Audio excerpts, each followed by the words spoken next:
Fake ID hack হয়ে গিয়েছিল, অথচ আইডি হ্যাক হয়নি তাদের। মিথ্যা কথা তারা বলছে, পরিচয় এরা মিথ্যাবাদী। আজ আমরা দেখেছি নাকি ফেক আইডি হ্যাক হয়ে গিয়েছিল।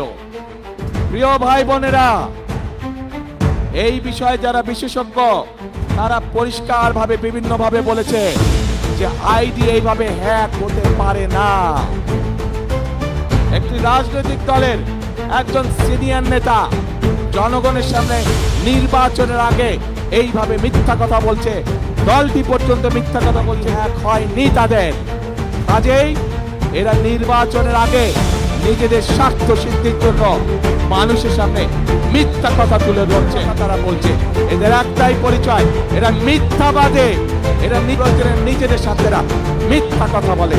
যারা মিথ্যা কথা বলে, হাজার লক্ষ কোটি মানুষের সামনে যারা মিথ্যা কথা বলে, যারা বিশেষজ্ঞদের মুখের উপরে মিথ্যা কথা বলে, এরা আর যাই হোক, এরা দেশ দরদি হতে পারে না।